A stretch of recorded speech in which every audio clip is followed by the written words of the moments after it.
Test 2. Turn to Section 1 of your question booklet. Section 1. You have just arrived at the student hostel where you will live during the term. The manager is explaining the rules and another student is asking questions. Listen to the conversation and complete the form. Tick if the information is correct or write in the changes. Look at questions 1 to 5, which show the charges and times for meals.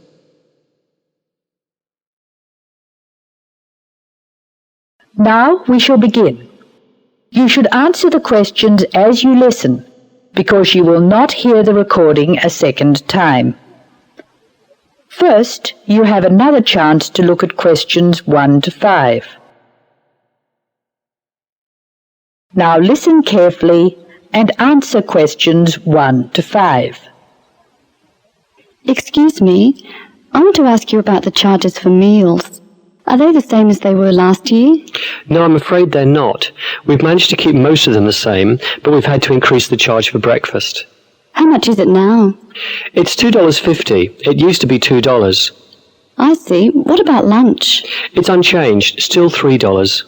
Does dinner still cost $3? Yes, it does. We've managed to keep the prices down this year, but the best deal is the 3-meal plan for $48 per week. We give you vouchers to present when you come into the cafeteria, and you get 21 meals for your $48. That works out to a little more than $2 a meal. The 2-meal plan is also at last year's rates of $36 per week. We give you vouchers for that too. My sister was in this hostel before me. I'm sure the hours for breakfast used to be longer. Yes, they were.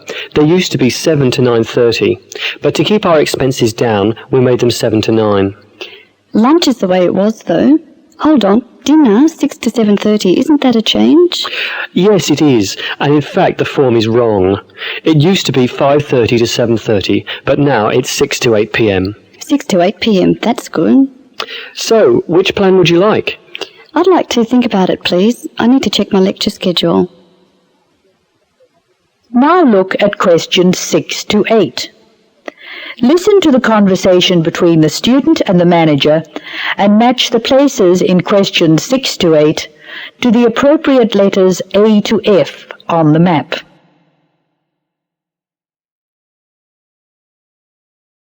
Can you tell me how to get to my room, please? Of course. You're in the new wing, which is very freshly painted and pleasant. But I'm afraid you're going to have to go to a couple of other offices before you can have the key. You're in the admissions office now. Leave this office and turn right and go to the end of the hall. The last office is the fees office, where you can pay the balance of your room deposit. They'll give you a receipt. Okay. After you've been to the fees office, come back past admissions. You'll see a very large room at the northwestern corner of the building. You can't miss it. That's the student lounge, and if you go in there, you can meet some of the other students and see who'll have a room near you. That's good. Can I get a cup of coffee there? Yes, there's a vending machine in the corner. Then go to the key room, which is opposite the lift and next to the library. Show them your receipt, and you can pick up your key there. My luggage was sent on ahead. Do you know where I should collect it? The box room is next to the women's toilet. You'll have to get the key from the key room. Thank you. That is the end of section 1. You will now have some time to check your answers. Now turn to section 2. Section 2. You are going to hear a teacher helping high school students visiting from an overseas school to fill in a school excursion permission note. First look at questions 9 to 16. Listen while a teacher tells you how to complete the school excursion permission note. Write no more than 3 words or numbers for each answer. Good morning, students. My name is Mrs. Brown, and I'm in charge of the school excursion next week. Please take out your school excursion permission note so you can fill it in. For insurance purposes, this note must be signed by your guardian or the group leader. First of all, fill in the name of your class. Everyone here is in 3A, aren't they? So write 3A where it says class. We're going to the Blue Mountains, which is great. So this is the school excursion to the Blue Mountains. The day we leave is Monday. That's Monday, June 10. We are travelling by bus all the way, so we don't have to worry about changing trains or anything like that. The bus will leave from the front gate at 8 a.m. I know we usually use the side gate, but because of the roadworks we will be using the front gate when we leave. However, when we return, the roadwork will be complete, so we'll use the side gate. We expect you back at 6 p.m. It's going to be a lovely day. Your teachers will give you tasks to do when we arrive. We'll provide fruit and fruit juice on the bus, but you must bring your own lunch. While we're on the excursion, we'll be moving around a lot in some fairly rough country. Be very careful to wear strong shoes. It's very important that you look after your feet very well. Now, does anyone have any questions they want to ask? Now look at questions 17 to 19. As the talk continues, answer questions 17 to 19. Write no more than 3 words or numbers for each answer. No questions? Okay. I'd just like to fill in a few more details. The bus should arrive in the Blue Mountains at 11 a.m. We'll have time to do the first of our tasks before lunch. The bus is not a new one, but it does carry one piece of special equipment, a first aid kit. I certainly hope we won't have to use it, but it's nice to know it's there in case we have a medical emergency. The other class on this excursion is 3B, so I know it'll be a good day. The last time 3A and 3B went out together was a thoroughly successful excursion. That is the end of section 2. You will now have some time to check your answers.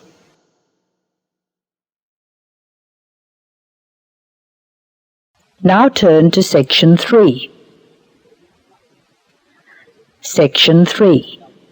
In this section, you will hear a conversation between Mrs. Lamb, a member of the staff in a large hospital, and Andrew, who is a student in the nursing school.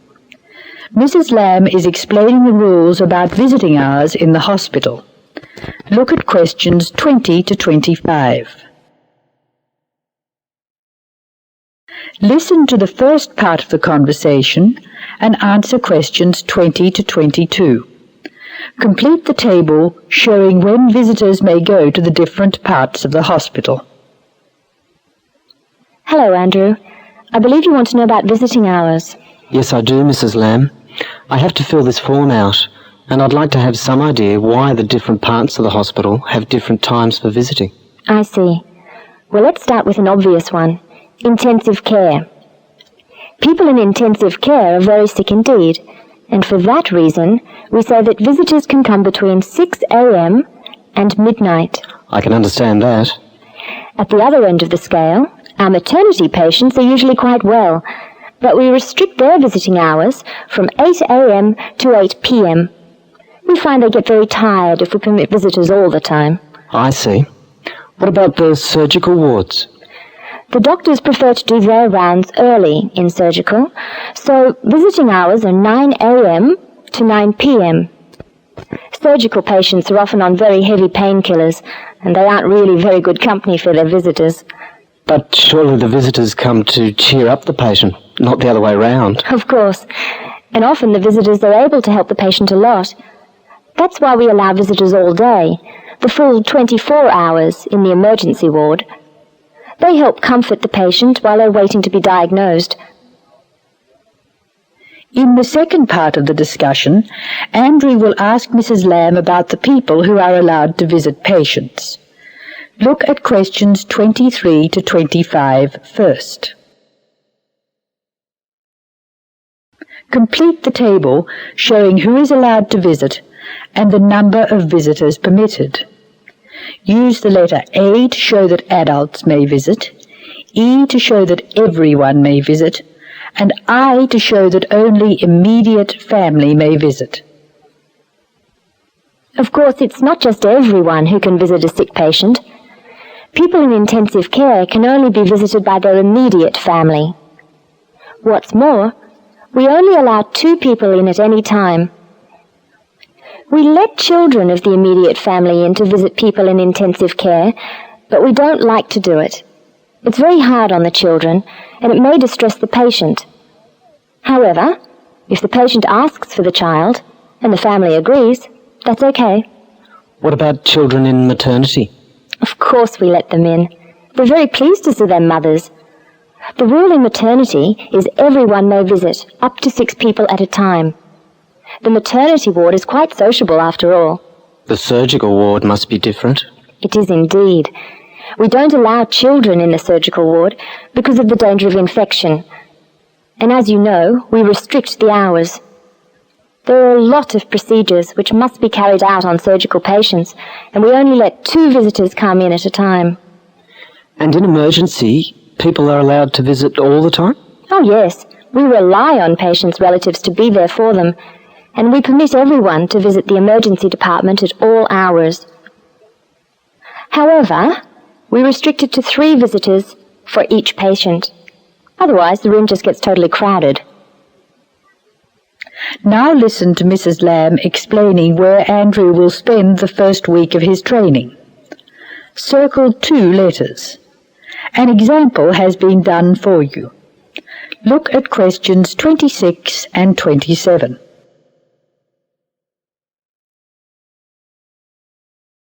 Circle 2 letters in each answer. Now I have your schedule for the next week's observation sessions.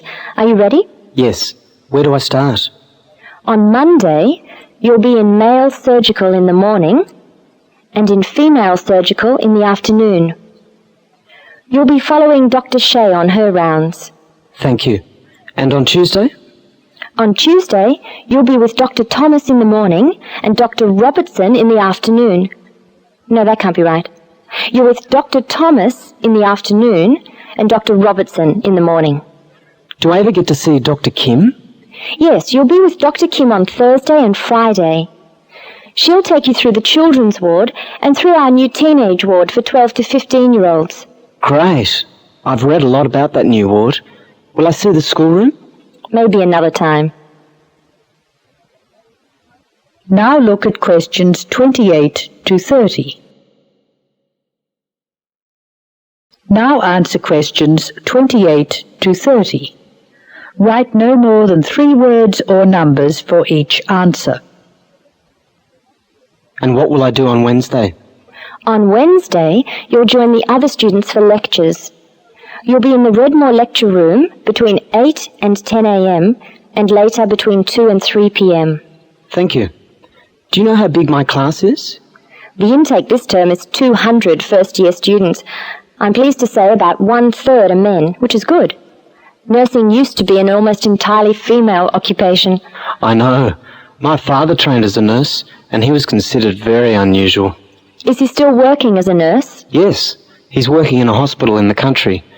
I guess I just wanted to follow his example. That is the end of section 3. You will now have some time to check your answers.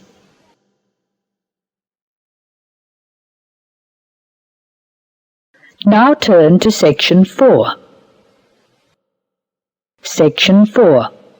You will hear an extract from an introductory talk given to a group of students who have just entered a university residential college.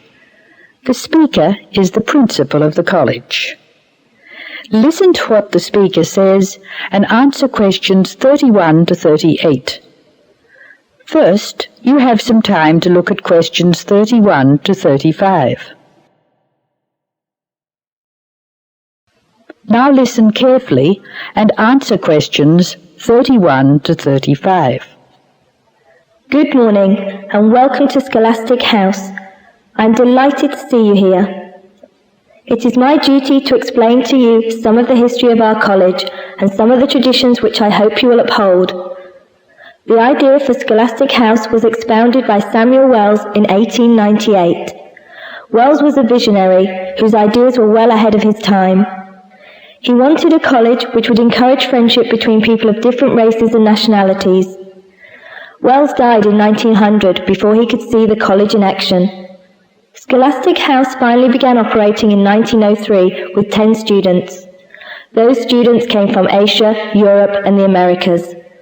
At that time, Scholastic House accepted only male students, although it has been co-educational since 1963. 9 of these foundation students went on to lead illustrious lives. The only exception died tragically on his way home from Scholastic House to Sarawak. He had only recently graduated with an honours degree in law, and he was robbed of a brilliant future. The other 9 students, as I said, led very fulfilling lives. 3 became political leaders, 3 became doctors. Perhaps the most famous graduate became a university teacher and was responsible for the introduction of modern teaching training methods in his country. 2 of the original group became senior engineers and went on to deeply influence the way the water systems of their country were exploited. The college ran into hard times during the period of the Great War, 1914 to 1918, when the charter of the college was interpreted to mean that neither students nor staff could take part in the war effort. Many people felt that this indicated a lack of national spirit, and the walls of the college were frequently marked with graffiti. Meantime, outside the college, tens of thousands of young men went away to fight in Europe, never to return. The college was building a reputation for learning and for tolerance of opposing views. Scholastic House debate and discussion nights were open to the public in 1927 and have been available to anyone who wishes to attend ever since. It is a proud tradition of the college that any view may be expressed, provided that it can be defended intellectually. Over the years, topics which were controversial at the time have been discussed and debated. Now look at questions 36 to 38. As I said, the college has a proud history of publicly examining controversial issues. Why should we do this? The publicity we receive is often sensational, and there is no joy in encouraging argument for its own sake. In fact, that sort of discussion just increases tension. The only legitimate reason for our behaviour is that it casts light upon the topic in question and informs the debate. And controversial topics are the ones which most need informed attention. As the world forges ahead, we often find our scientists have outstripped our philosophers. We frequently develop scientific marvels without realising their full implications. Nowhere is this more obvious than in medicine. We are now able to keep people alive far longer than before, but this medical ability must be measured in relation to the quality of those lives. I urge you to spend your time at Scholastic House wisely. You are the heirs of an excellent academic tradition of which we can all be justly proud. It is your responsibility to continue this tradition of querying where our world is going. Progress is not always upwards. I wish you every joy in your time here, and I hope that I will hear much well-informed debate from you. That is the end of section 4. Now you have some time to check your answers.